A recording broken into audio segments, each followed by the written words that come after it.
ശ്രേയം സഹായിയിലേക്ക് എല്ലാവർക്കും സ്വാഗതം. എൻ്റെ കൂട്ടുകാർക്ക് എല്ലാവർക്കും സുഖമാണല്ലോ അല്ലേ? ഇന്ന് നമ്മൾ പഠിക്കാൻ പോകുന്നത് വാച്യ. ഒരു വാക്യത്തിലെ കർത്താവ്, കർമ്മം അല്ലെങ്കിൽ ഭാവം ഇവയിലേതെങ്കിലും ഒന്നിന് പ്രാധാന്യം നൽകുന്ന ക്രിയയുടെ രൂപമാറ്റമാണ് വാച്യം.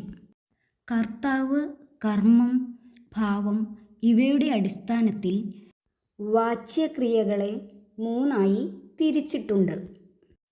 കർത്തൃവാച്യ. കർത്തൃവാച്യ എന്നാൽ കർത്താവിന് പ്രാധാന്യം നൽകുന്ന ക്രിയയുടെ രൂപമാറ്റമാണ് കർത്തൃവാച്യ. ജൈസെ ലഡ്ക പാഡ് പഠ്താ ഹെ, ലഡ്കി പാഡ് പഠ്തി ഹെ. രണ്ടാമത്തേത് കർമ്മവാച്യ. കർമ്മത്തിന് പ്രാധാന്യം നൽകുന്ന ക്രിയയുടെ രൂപമാറ്റത്തിനെയാണ് കർമ്മവാച്യ എന്ന് പറയുന്നത്.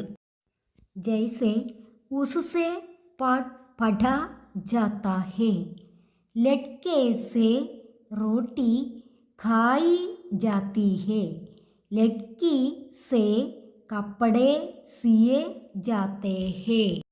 ഈ ഉദാഹരണങ്ങൾ ശ്രദ്ധിച്ചാൽ നിങ്ങൾക്ക് രണ്ട് കാര്യങ്ങൾ ഇവിടെ വ്യക്തമാകുന്നതാണ്. കർത്താവിനോടുകൂടി സേ എന്ന പ്രത്യയം ഉപയോഗിച്ചിരിക്കുന്നു. രണ്ടാമത്തതോ ക്രിയ പഠാ ഖായി സിയെ, അതിനോടൊപ്പം തന്നെ ജാ എന്ന ക്രിയയുടെ ത തെ തി രൂപങ്ങളും ഉപയോഗിച്ചിട്ടുണ്ട്. അതായത് ഒരു കർത്തൃവാച്യ വാക്യത്തെ കർമ്മവാച്യമാക്കി മാറ്റുന്നതിന് വേണ്ടിയിട്ട് നമ്മൾ കർത്താവിനോട് കൂടി സേ എന്നോ ദ്വാര എന്നോ ചേർക്കേണ്ടതാണ്. അതോടൊപ്പം തന്നെ കർത്താവിനോടുകൂടി നേ എന്ന പ്രത്യയം ഉണ്ടെങ്കിൽ അത് മാറ്റണം. പിന്നെ കർത്തൃവാച്യ ക്രിയയെ സാമാന്യ ഭൂതകാലമാക്കി മാറ്റിയതിന് ശേഷം അതിനോടുകൂടി ലിംഗം, കാലം, വചനം ഇവയനുസരിച്ച് ജാ എന്ന ക്രിയയുടെ വിവിധ രൂപങ്ങൾ, അതായത് ജാത, ജാത്തെ, ജാതി തുടങ്ങിയവ, ക്രിയയുടെ രൂപങ്ങൾ ഇങ്ങനെ ഉപയോഗിച്ചാണ് കർമ്മവാച്യ ക്രിയകൾ ഉണ്ടാക്കുന്നത്. വാച്യത്തിലെ മൂന്നാമത്തെ പിരിവാണ് ഭാവവാച്യം. ഒരു വാക്യത്തിൻ്റെ ഭാവത്തിനാണ് ഇവിടെ പ്രാധാന്യം കൊടുക്കുന്നത്.